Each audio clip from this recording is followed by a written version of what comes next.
ka bɛɛ lajɛlen fo ka bɛɛ lajɛlen waleɲuman dɔn nin ye an donnen an ka don kibaru kɔnɔna la bi ye alamisa ye novembre kalo tile 17 san 2022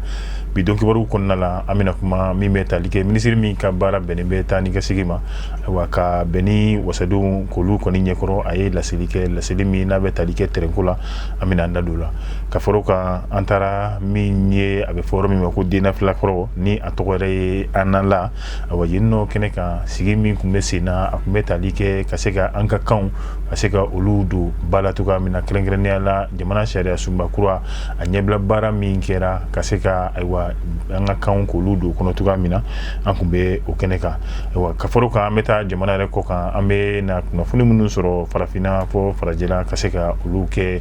an ka walawalali kɔnɔna la. ina kuma n y'a fɔ cogoya min na jamana ɲɛmaaw kɛrɛnkɛrɛnnenya la minisiri min ka baara bɛnnen bɛ taa ni ka segin ma wa kɔni ye laseli kɛ laseli min bɛ tali kɛ terɛnko la wasabulo yɛrɛ kɔni kɔnɔna la wasadenw olu ɲɛkɔrɔ n'a bɛ fɔ minnu ma ko député ni o ye CNT yɛrɛ a dalasurun ayiwa laseli kɔni bɛ tali kɛ min bɛ terɛnko la bari ka d'a kan an bɛ waati min na maa caman kɔni guwanen bɛ i kamana la bari ka d'a kan maaw y'a ye waati tɛmɛlen na terɛn kɔni ye taako kelen kɛ ka bɔ Bamakɔ min ye k'i kunda Kayi yɛrɛ kɔni dugu kan nka kabini o taako kelen yɛrɛ kɔni bɔra la jamanadenw yɛrɛ kɔni bɛ ka u yɛrɛ ɲininka ayiwa ko tɔ bɛ cogo di nka n ko laseli kɛra laseli in kɔnɔna la a y'a yira k'a fɔ baaraw kɔni bɛ sen na min bɛ terɛn siraw ayiwa o labɛnw ka daminɛ Mali yan nɔ fo ka taa bila Senegal jamana yɛrɛ kɔni na o wulikajɔ n'o baaraw kɔni de bɛ sen na nka kɔni ye ladɔnnali fɛnɛ kɛ a tɛ mɛn bilen yanni ni san min n'an b'a la 2022 o kun bɛ taa cɛ waati min na terɛn kɔni ale bɛna bila sira kan tuguni a ye hakililajigin fɛnɛ kɛ maaw y'o miiri mun na n'o bɛ tali kɛ juillet kalo tɛmɛlen kɔni na san 2022 ayiwa terɛn kɔni ye taa ni ka segin min kɛ k'a fɔ ko o kun ye ka se ka kow sɛgɛsɛgɛ k'a lajɛ a ko bɛ cogoya min na ayiwa o baaraw kɔni kɛra nka ko ni san kɔni bantɔla don ka se 2020 laban waatiw ma ko ni ala ma basi kɛ terɛn a kɔni a bɛna boli ka bɔ yan nɔ ka taa dancɛw la. an y'a fɔ cogoya min na an ka kunnafoni ɲininaw olu yɛrɛ kɔni tun bɛ kɛnɛ kan kɛnɛ min n'a bɛ tali kɛ Yakuba Lila walima ka se ka a don ba la cogoya min na n'o bɛ tali kɛ an yɛrɛ ka ayiwa kanw na ni a bɛ fɔ kan minnu ma ayiwa an bolola kan minnu na kɛrɛnkɛrɛnnenya la bamanankan ka taa se min ye filakan fɔ ka taa se kan caman wɛrɛ minnu n'olu bɛ Mali la ni a bɛɛ lajɛlen bɛ t'i jɔ kan 13 ɲɔgɔnna si la ayiwa o sigi de kama i b'a ye k'a fɔ a kɛra ka bɛn ni hukumu min ye bari ka d'a kan jamana ɲɛmaaw olu kɔni ye maaw bila baara la baara min n'a bɛ tali kɛ sariya sunba kura ka se ka o dilan cogoya min na ayiwa o ɲɛbila baara min kɛla laɲini caman tun bɛ malidenw fɛ n'o bɛ tali kɛ ka ɲɛsin kanko yɛrɛ kɔni ma gɛlɛyaba o kɔni o donn'o la bari bi ɲɛbila baara min kɛra ka ɲɛsin sariya sunba ma ayiwa kɔni ma se ka anw ka kan ninnu ka se ka olu ta ba la walima ka se ka olu yɛrɛ kɔni don da la o min kɛra maliden caman fɛnɛ guwanna i kamana la ayiwa kɔni kɛra sababu ye bi jɛkulu caman minnu ni olu ko Mali ka yɛrɛma hɔrɔnya ani ka an ka kanw ka se ka olu don ba la olu ye fara ɲɔgɔn kan kɛ o fara ɲɔgɔn kan yɛrɛ kɔni kɔnɔna la kuma caman kɔni olu fɔra kɛnɛ kan laɲini caman olu yɛrɛ fɛnɛ kɔni kɛra kɛnɛ kan nka maa fɔlɔ min ni o kumara Yeli Vision ale yɛrɛ kɔni ka micro la Sabalikɛ Ture fo ka taa se min ye Awa Jara olu ka ɲininkali la o de ye Usman Panja Kulibali an ka jɛ an k'ale lamɛn. Ne tɔgɔ ko Usman Panja Kulibali Mali gotɔn farala ɲɔgɔn kan k'a da ko go wasabaya o kantigi ye ne n'o a bɛ fɔ ma ko président mais ne ye tungaranke de fɛnɛ ye maliyɛn min sigilen don Israël jamana kan mais depuis tabeɔrɔndo n nalen don jamana kɔnɔna la an ka jamana ka segin ko kuma la n'a bɛ fɔ ma ko le projet de la nouvelle constitution. Bon an bɛ ɲɔgɔn ye min na bi dennafilankɔrɔ cour kɔnɔna la ɲɔgɔn ye in tɛ dɔwɛrɛ kan k'a yira maliyɛnw na fɔlɔ k'a dɔn k'a fɔ anw ni dennafila mɔgɔw minnu ye baliku karamɔgɔw ni kalandenw ye an n'u tɛ kɛlɛ la donc anw ka baara tɛ dɔwɛrɛ foyi ye an bɛ o de hukumu kɔnɔna la k'a yira k'a fɔ an tɛ kɛlɛ la an ye kelen de ye mais an bɛɛ ka laɲini ye kelen de ye o laɲini ye fɛn jumɛn ye o de ye k'an ka kanw bɛɛ kunnasigiya n'o ye l'officialisation de la langue nationale an b'o de hukumu kɔnɔ yan nɔ bi ani an ye kɔlɔsi dɔw fɛnɛ kɛ jamana in kɔnɔna la an nana dɔn k'a fɔ an ye recommandation minnu kɛ assise nationale la u kɛlen bɛ ka na ka falsification don a la k'a bayɛlɛma an da bɛ se o fana kumaw ma bon i bɛ sanu yira dɔnbaga de la fili dɔ nana jamanatigi yɛrɛ fɛ n b'a fɔ peut-être jamanatigi fɛ parce que a bɛ komi mɔgɔ t'a kɔrɔ ladibaga ɲuman t'a bolo u ye mɔgɔ minnu ta fɔlɔ ko k'an ka sigikan kura dilan n'o ye constitution le projet de l'avant projet de la nouvelle constitution o mɔgɔ minnu taara olu tɛ constitution dilanna ye parce que a bɛ anw ka jamana kɔnɔna na ko min ye sariya kalan an'u b'a fɔ minnu ma ko constitutionnaliste juristes k'olu de kan ka sariya an ka constitution dilan olu tɛ constitution dilanna dɛ mais olu bɛ constitution arrangement de kɛ donc depuis la fɔlɔ fili fɔlɔ yera yen nɔ bon o mɔgɔ minnu fana taara u ma foyi kalan an ka jamana kɔnɔna la ni nanzara kalan tɛ u b'o de dɔn parce que u b'a fɔ a président yɛrɛ ma k'a ye san 8 de kɛ secrétaire général à la présidence min tɛ foyi fɔ anw ɲɛna bi mali den ɲɛna parce que anw bɛ fɛn min ɲini bi o ye ka dun ka fa sɔrɔ ye o ye ka sécurité sɔrɔ an ka jamana kɔnɔna la donc u bɛ fɛn fɛn fɔ u ka titre la o titre ninnu o tɛ se ka anw ka constitution baara kɛ donc fili dɔ bɔra o yɔrɔ kɔnɔna la mais constitution n'a bɛ dilan mɔgɔw hakili la ko constitutionnaliste de b'a dilan ou bien juriste de b'a dilan non olu tɛ constitution dilanbaga ye constitution dilanbaga ye n'i ye misali ta Amérique o ye agronome de ye mɔgɔ min b'a ka jamana dɔn sociologue minnu b'an fɛ yan nɔ anthropologue minnu b'an fɛ historien minnu b'an fɛ yan a traditionnel fara a moderniste kan olu de kan ka fara ɲɔgɔn kan ka se ka constitution dilan mais anw y'a ye Mali yɛrɛ kɔnɔ n'i ko i bɛ kan fɔ u bɛ baliku karamɔgɔ kelen m'o sɔrɔ a kɔnɔ constitution dilan in na mais ma tila ka mɔgɔ kelen sɔrɔ a kɔnɔ min ye nko karamɔgɔ ye n ma mɔgɔ sɔrɔ a kɔnɔ min ye a bɛ fɔ ko nin ye masaba karamɔgɔ ye n ma mɔgɔ sɔrɔ a kɔnɔ a bɛ fɔ min ma ko nin ye tifina karamɔgɔ ye donc u ye constitution di mɔgɔ minnu ma ko k'a dilan depuis là anw y'a dɔn k'a fɔ a bɛna wolo min na a kɔrɔmasurun ye mun ye u ka cɛ dɔ bɛ yen nɔ constitution danna kɔnɔ ko un certain Boubacar Sow ale de ye mɔgɔw lamɛn Bamakɔ yan an ka jamana dugutigiw ni fɛnw a ye mɔgɔw lamɛn a bɔlen min kɛ a y'a fɔ ko kurukanfuga ko non ko kurukanfuga tɛ se ka taa kama yɔrɔ la anw ye jigiyamisɛnya sɔrɔ ne yɛrɛ tun ko n bɛ président écrit ka sɛbɛnni bila kɛnɛ kan k'a fɔ k'a ka démissionner mais an siranna fɛn min ye u nana ka n'u bolo da o de kan e bilala i ma sɔn ka mɔgɔ lamɛn moi-même j'ai fait partie du programme national pour l'éducation aux valeurs au Mali o 15 experts min bɛ yen nɔ ne b'o la mais u ma sɔn ka gɛrɛ anw si la u y'a kɛ de i b'a fɔ constitution olu b'a bɛɛ dɔn or que fɛn dɔ tun de dir'u ma k'o kɛ base ye n'o ye la charte de kurukanfuga ye olu de dir'u ma la charte de Tombouctou et de Masina olu fɛn minnu bɛ yen nɔ olu de dir'u ma k'u inspiré o de y'a to kalo 2 dir'u ma sinon kalo 2 tɛ se ka constitution dilan dɛ Amérique y'a ka constitution dilan san 13 de kɔnɔna la et la cheville ouvrière aussi min tun b'a ko ɲɛfɛ o tɔgɔ de ko Thomas Jefferson ale tɛ juriste ye dɛ agronome de don bon mɔgɔ tɛ se ka jamanatigi la sɔrɔ parce que ne bɛna fɛn dɔ fɔ an ka jamanaw kɔnɔna la o daminɛna Mali kɔnɔna kabini Modibo Keyita tile il y avait pas de protocole mais bi Musa de nana ni protocole in ye an y'a ɲɛmada tubabuw ma mais protocole in kelen bɛ danger ba de ye jamana kɔnɔna la jamanatigi kibaruya min bɛ yen nɔ a t'a sɔrɔ i bɛ diɲɛ fɛn bɛɛ lajɛlen kɛ i tɛ se ka jamanatigi ma sɔrɔ i bɛ sɛbɛnni kɛ cogo o cogo i b'a bila ka taa fɛn b'a la a bɛ dan sira la jamanatigi t'a sɔrɔ minnu b'a kɛrɛfɛ u tɛ sɔn fiyewu protocole a ka information dɔw bɛ yen nɔ a k'olu sɔrɔ donc fɛn min kɔni bɛ yen nɔ dɔrɔn an bɛ Ala bolo an m'an yɛrɛ kalifa Ala jamana kalifa Ala la parce que jamana ni i ye constitution jugu dilan a kɔnɔ n'i taara mɔgɔ wɛrɛ ka misali ta ka n'o de k'i ta ye i tɛ taa ɲɛ dɛ jamana bɔra nɔgɔ la a bɛɛ y'a yɛrɛ de lajɛ a ka tabiya lajɛ k'a ka constitution dilan n'o ye o de ye Mali yɛrɛ n'i y'an ka jamana ta k'a lajɛ diɲɛ kɔnɔ u b'a fɔ ko la plus vieille charte du monde o de b'anw fɛ yan nɔ n'o ye la charte de kurukanfuga ye donc anw man ka taa inspiré mɔgɔ si kan fo anw ka da an yɛrɛ la an ka sɔn an yɛrɛ ye n'i ma da i yɛrɛ la n'i ma sɔn i yɛrɛ ye e ka adamadenya taali bɛ gɛlɛya dɛ e tɛ dɔwɛrɛ la ka mɔgɔ wɛrɛ de lajɛ k'o ka misali lajɛ k'o kɛ k'i ka jamana dilan e bɛ juguman de dilan parce que olu ka taabolo ni anw ka taabolo tɛ kelen ye par exemple Ala ye taama kalifa ne na ne yaalala kosɛbɛ ne taara fɔ jamana 80 jamana 3 ne y'o baara k'o kɔnɔ diɲɛ kɔnɔ o kɔnɔna la ne ye fɛn caman faamu ka a faamu fɛnɛ k'a dɔn mɔgɔ jamana si tɛ diɲɛ kɔnɔ min sera ka wuruki n'a bɛ fɔ o ma ko développement ni jamana wɛrɛ ka tabiya ye o tɛ yen a jamana kelen si tɛ yen nɔ n'an y'a ye dɔrɔn an b'an taa an ka diplôme fara k'a lafili jamana si ma sɔrɔ diɲɛ kɔnɔ min bɛ se ka taa ni mɔgɔ wɛrɛ ta ye bon an dun y'a dɔn fana k'a fɔ ja a bɛ fɔ ko tabiya in fɛn fɛn dɛ a bɛ fɔ fɛn min ma ko culture dɛ culture yɛrɛ bɛ kan kɔnɔ donc anw ni amala mɔgɔw dena filakɔrɔ mɔgɔw association fɛn bɛ Mali kɔnɔ bi n'o bɛ kanko kɛlɛ la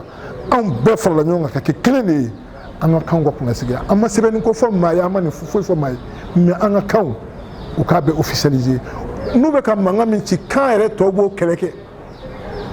kanw de b'o kɛlɛ kɛ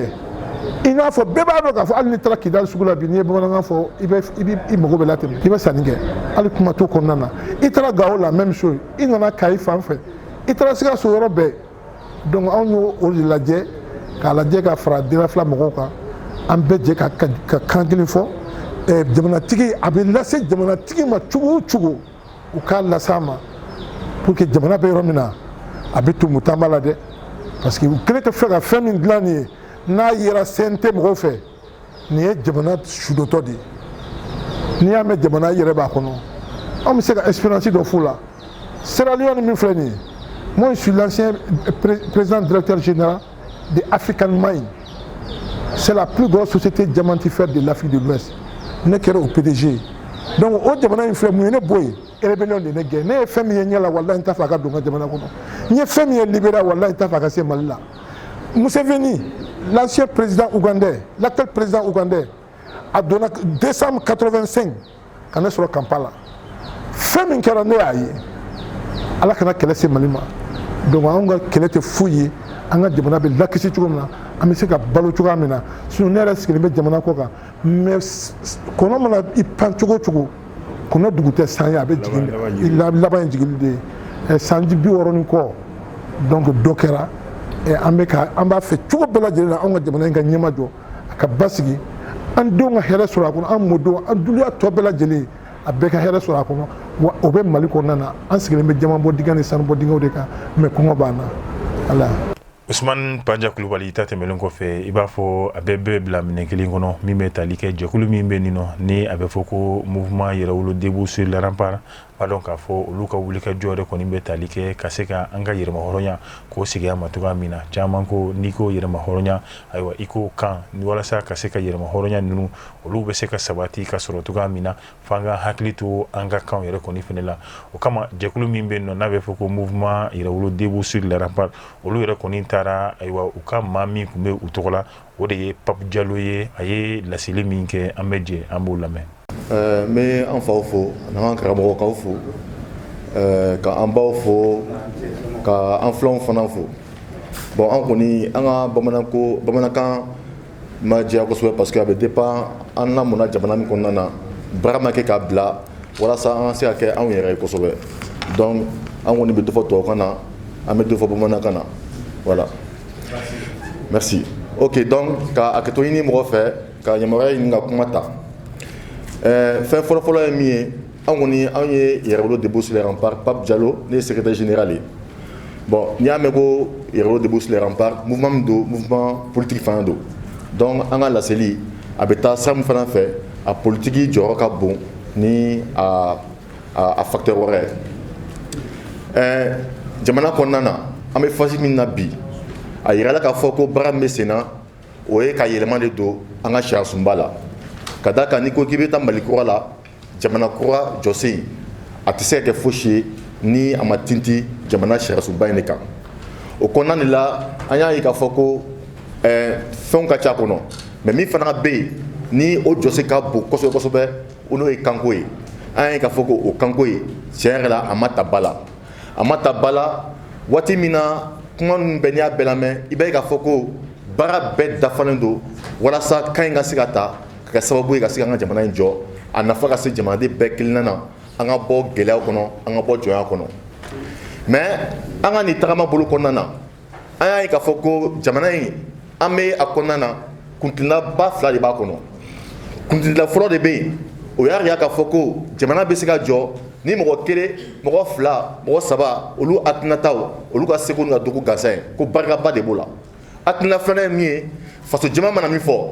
faso jama ka hakilinata faso jama ka kodɔn anaka seko ko o de bi se ka baraka baye ka jamana jona ye o kuma jateminɛ de bɛ kɛ sisan an bɛ baara kɛ ni kuntilan minnu ye mais minnu ko ka taa ni yɛrɛ ye kuma dɔ de bɛ ka fɔ jamana kɔnɔ vraiment o kɔni personnellement a ye ne jatigɛ ka d'a kan u b'a fɔ ko diversité culturelle bon an ma se ka diversité culturelle ko kuma in faamuya parce que an ka jamana kɔnɔ un peuple un but une foi de bɛ yen donc an bolo ni un peuple do un but une foi une culture ye kelen dɔrɔn de parce que olu ka jate la culture ni bamanankan na n'an b'a fɔ ko seko ani dɔnko ni filila bɛ se k'an bilasira seko ni dɔnko ko o tinti dɔrɔn siyako kan ko titi kanko kan ko titi c'est à dire mɔgɔ ye cogo gansan kan k'a fɔ e ye fila ye a bɛ ta alors que an bolo n'i ye jateminɛ kɛ seko ni dɔnko a bɛ fɔ cogo ko seko ani dɔnko o bɛ tali kɛ hakilina ni dɔnniya de la o an bolo jamana kelen dɔnniya kelen de bɛ yen donc o différence de bɛ yen fɔlɔ fo an k'o de faamuya parce que dɔw b'a fɔ ni ko in gɛlɛya la u y'a yira k'a fɔ ko kan tɛ se ka ta ba la fɛn fila fɔlɔ ko se tɛ mali ye k'u ka kan in ta ba la an ko se tɛ cogo di bon an na tɛ se ka ta ba la mais a bɛ se ka sɛbɛn constitution kɔnɔ ko non ko tɛ se ka kɛ an ko bon n'o don 92 constitution min bɛ an bolo sisan o cour de justice min bɛ a kɔnɔ o cour de justice o sɛbɛnna a kɔnɔ depuis 92 et o bilala sen kan i bɛ ka ala ka hinɛ na o tile la 2012 kɔfɛ san 20 kɔfɛ de o bilala sen na munna a t'a sɛbɛn dɔrɔn ko bamanankan ani tubabukan o ye officiel ye constitution kɔnɔ siɲɛ kelen ni se sɔrɔla tuma min na an bɛ taga n'a ye donc ne bolo o waati la kɔni argument k'o t'u bolo k'a fɔ ko dogun t'a la filanan ye min ye u y'a yira k'a fɔ ko ni bamanankan taara ka kan dɔ to yen parce que ni bamanankan ta sisan ko filaw bɛna wuli ka kɛlɛ kɛ ko kɔrɔbɔrɔ bɛna wuli ka kɛlɛ kɛ ko tamasɛkiw bɛna wuli ka kɛlɛ kɛ donc a bɛ n'a fɔ minnu yɛrɛ bɛ ɲɛfɛ n ka tɛ an ka jamana ɲɛmɔgɔ ma dɛ baara ka fɛn dɔ mɔgɔ dama dama k'u yɛrɛ kɛ kodɔnnaw ye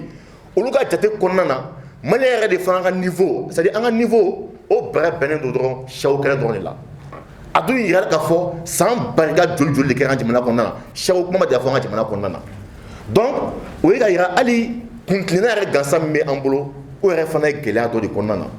a yira k'a fɔ kan ye fɛn min ye kan bɛ n'a fɔ ko fɛn min a bɛ ɲɛnamaya don kan bɛ kɔrɔbaya de a bɛ kɔkɔ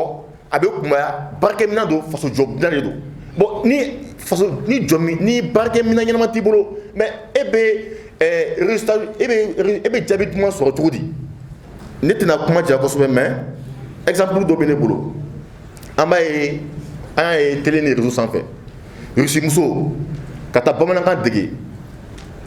Rusi la ka t'o kalan faransaw kunna mais an yɛrɛ ka jamana kɔnɔna na an yɛrɛ tɛ ka se ka baara kɛ n'an yɛrɛ ta ye i b'a dɔn ko nin fana ye maloya dɔ ye o de y'a to ni mɔgɔ bɛ kuma k'a fɔ ko nin t'a waati ye dɛ ou bien an ka kɛ dɔɔni dɔɔni dɛ mais o tuma na kan in bɛ ka gɛlɛya min don an kunna ka kɛ sababu ye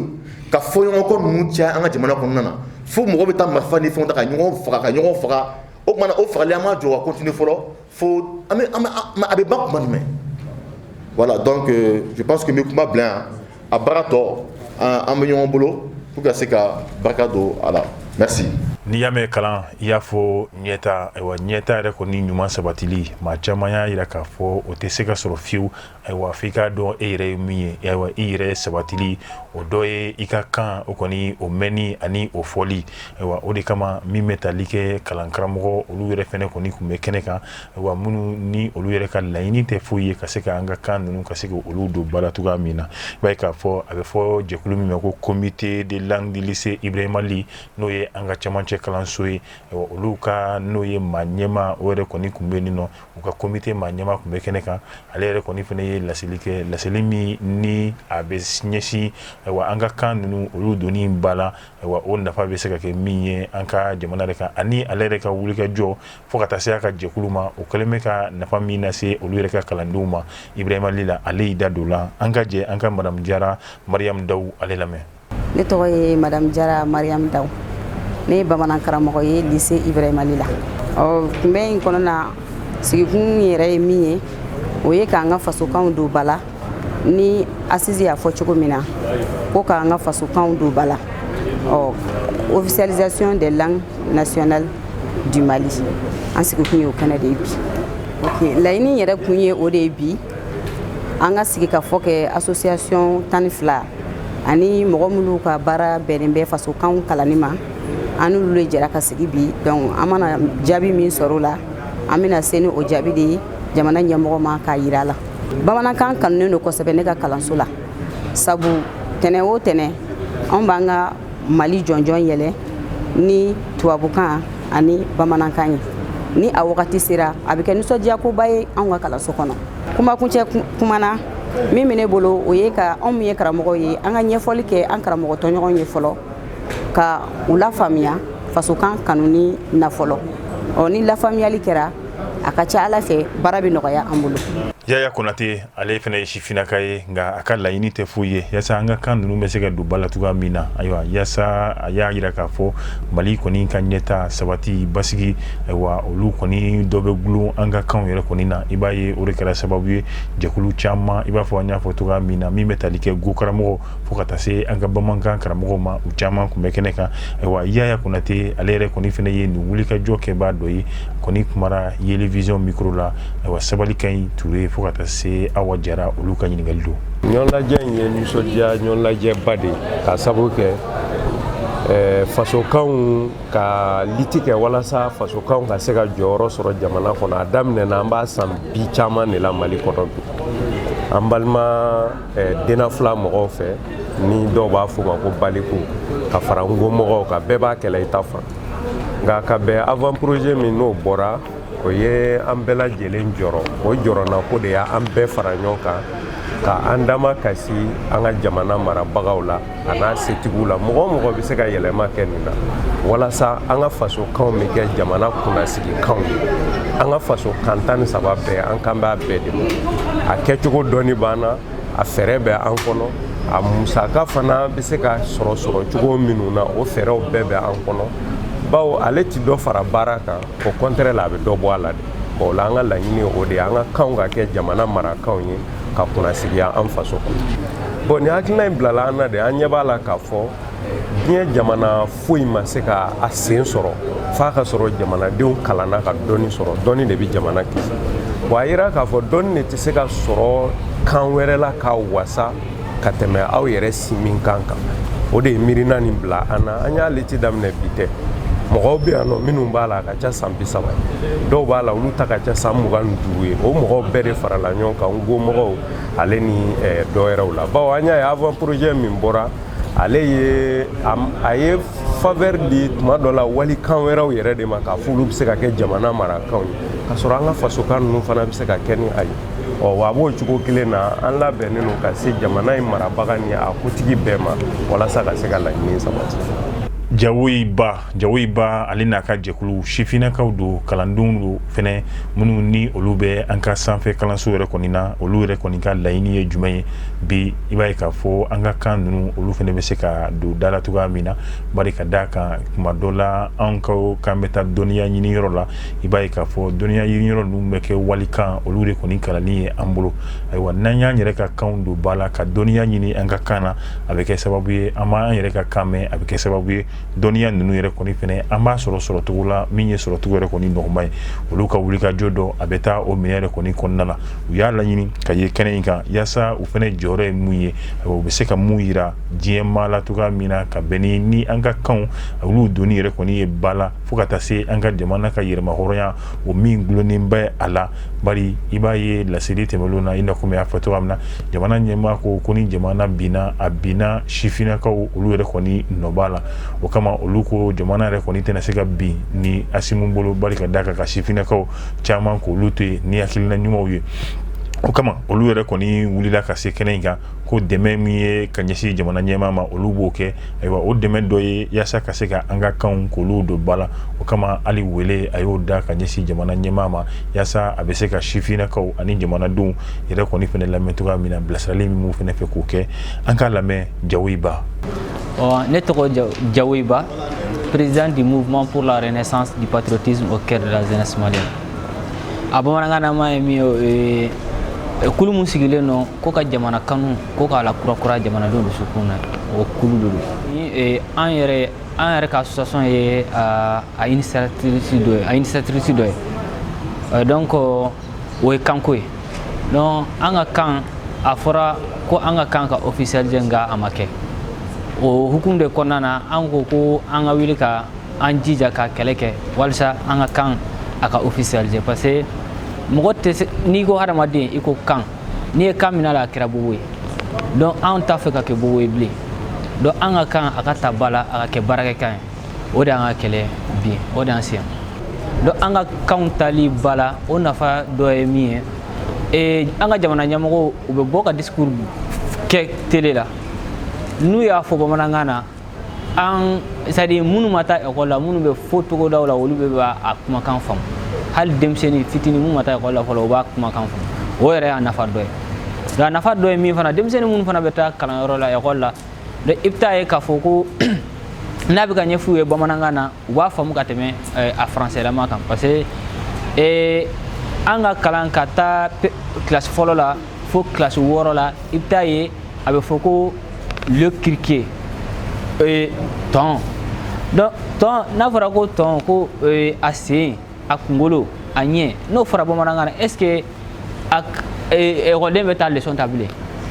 a dan ye k'a faamu dɔrɔn a banna leçon ta t'a la foyi foyi a banna donc o de la kanko in mɔgɔ min b'a fɔ ko kanko in tɛ koba ye u t'a dɔn dɛ kanko ye koba ye kanko ye koba ye a bɛ na nafa yira don dɔ la ça c'est clair et net o ye tiɲɛ parce que munna a nafa bɛ na ye don n'a nataw la ni nin taara ka don ba la sisan i b'a ye k'a fɔ kalanw a bɛ nɔgɔya faamuyaw bɛ nɔgɔya n'i y'a ye kan français filɛ nin ye o la mɔgɔ bɛ dɔnniya kɛ ko français k'a sɔrɔ o tɛ ni dɔnniya kun ye français den a kun tɛ taa kalanyɔrɔ parce que a bɛ français mɛn déjà donc il y a quelque chose qui est différent donc dɔnniya ni kan tɛ ɲɔgɔn ɲɛ sira la donc an ka kan an bɛ se ka kɛ ka dɔnniya ɲini a la k'a dɔn autorité u bɛ k'a fɔ n b'a mɛn dɔw la u b'a fɔ ko a tɛ se ka kɛ aw gɛrɛ kan kalannaw la aw gɛrɛw la aw k'a dɔn k'a fɔ fɔlɔ a niveau bɛ yɔrɔ min na parce que ne b'a dɔn k'a fɔ bi denafila ani nko mɔgɔw u avancera ka se degré mun na u avancera franchement u avancera c'est an ka gafe caman bɛ o yɛlɛmana déjà o bɛɛ yɛlɛmana déjà kalan bɛ se ka k'a la problème foyi t'a la n ka welekan min bɛ n bolo k'a ɲɛsin sifinnakaw ma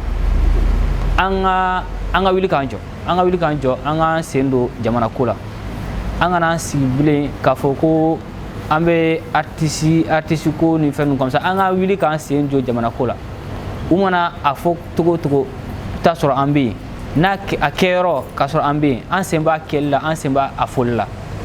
donc o weleweledakan de bɛ n bolo k'a ɲɛsin denmisɛnninakaw ma et puis ka weleweledakan fana ta ka ɲɛsin président de la république ma k'a fɔ a ye a ka kumakan dɔ de la o kumakan in de kosɔn an yɛrɛ an ko an tɛ sigi bilen ko f'an ka wuli ka nin kɛlɛ in kɛ parce que a ko k'ale ye denmisɛnnin ye ko ni denmisɛnnin ko n'ale dɛsɛra k'o kɔrɔ de ko denmisɛnninw dɛsɛra an ko o tɛna se ka kɛ an tɛna se k'ale ye ka dɛsɛ c'est o kɔrɔ de ko an fana dɛsɛra donc an bɛna a dɛmɛ fo ka s'a dan na donc mais an b'a dɛmɛ cogo di a b'an lamɛn de donc n'a ye min f'a ye a ko dɔ b'a la donc an de ko k'an ka kan a k'an ka kan don constitution kɔnɔna na maa tɛ se ka mɔgɔ ka wolosɛbɛn ka dɛsɛ k'a yɛrɛ tɔgɔ sɛbɛn ka tɔgɔ sɛbɛn a kɔnɔ o t'o tigi ka wolosɛbɛn donc an ka constitution y'an ta de n'a y'a sɔrɔ an ta de don u k'an ka kan sɛbɛn a kɔnɔ o tɛ problème ye. ni ne fɛnɛ bɛna an taa an ka jamana yɛrɛ kɔni kɔ kan jamana kɔ kan i b'a ye k'a fɔ min bɛ tali kɛ burukina jamana ɲɛma u ka min bɛ tali kɛ conseil des ministres la n'a bɛ fɔ ministres ka dɔgɔkun o dɔgɔkun ɲɔgɔn ye min yɛrɛ kɔni bɛ kɛ ayiwa kɛnɛ kan laseli min kɛra a kɔni kɛra wasaba ye ka ɲɛsin n'o ye farafinna jamana caman yɛrɛ kɔni ma kɛrɛnkɛrɛnnenya la burukina jamana ni jamanadenw yɛrɛ kɔni ma i b'a ye k'a fɔ jamana ɲɛma min bɛ yen nɔ bi n'o ye Ibrahima Traoré kɔni capitaine don ka burukina jamana ɲɛma yɛrɛ kɔni fɛnɛ don ayiwa conseil des ministres sen fɛ n'o ye ministre ka ɲɔgɔn ye a ye laseli min kɛ o b'a yira k'a fɔ ale yɛrɛ kɔni jɛra a ka jamana ɲɛmaya sara o kɔ nka jala min n'o ye capitaine Jala ye ayiwa u ka se ka o sara k'o di ale ma ale b'o fɛ o min kɛra a bɛ fɔ u ka président kɔrɔ min yɛrɛ kɔni bɛ yen nɔ ni ale ye Christian Kabore Roch-Marc Christian Kabore ale fana ye laseli kɛ k'a fɔ ko ale yɛrɛ kɔni bɛ ni den don ayiwa a ye wale min kɛ ni a bɛ jamana kanu jamana dɛmɛ a b'o kofɔ ayiwa ale kɔni b'a fɔ ka waleɲuman dɔn a ma da o dɔrɔn ma min bɛ tali kɛ a ka ministre yɛrɛ kɔni fana la ayiwa olu yɛrɛ kɔni ye u ka sara ka se k'u jigi hakili b'a la kalo tɛmɛlen na ni o bɛ tali kɛ mois de mai yɛrɛ kɔni na ayiwa Burkina ministre olu ka sara kɔni kun dɔ farala kan ka taa fɔ 2 millions ɲɔgɔnna si la nka ministre yɛrɛ kɔni fana y'a lajɛ jamana ɲɛmaa yɛrɛ ta kɔfɛ olu bɛ se ka mun bɔ u sara la olu y'o bɔ a la fɛn fɛn bɛ t'i jɔ 1 million ani damadɔ la bi ayiwa sara ninnu kɔni nana ka na u jɔ o kɔni o hakɛ la ni ne fana bɛ dan sigi an ka bi kunnafoni sɔrɔlu na tuguɲɔgɔn min dab'olu kɛlɛ na anw ye ka se ka olu jiri ja ninnu k'olu cari diɲɛma bɛ se ka kunnafoni sɔrɔ cogoya min na ne b'a fɔ a k'an bɛn diɲɛ waati wɛrɛ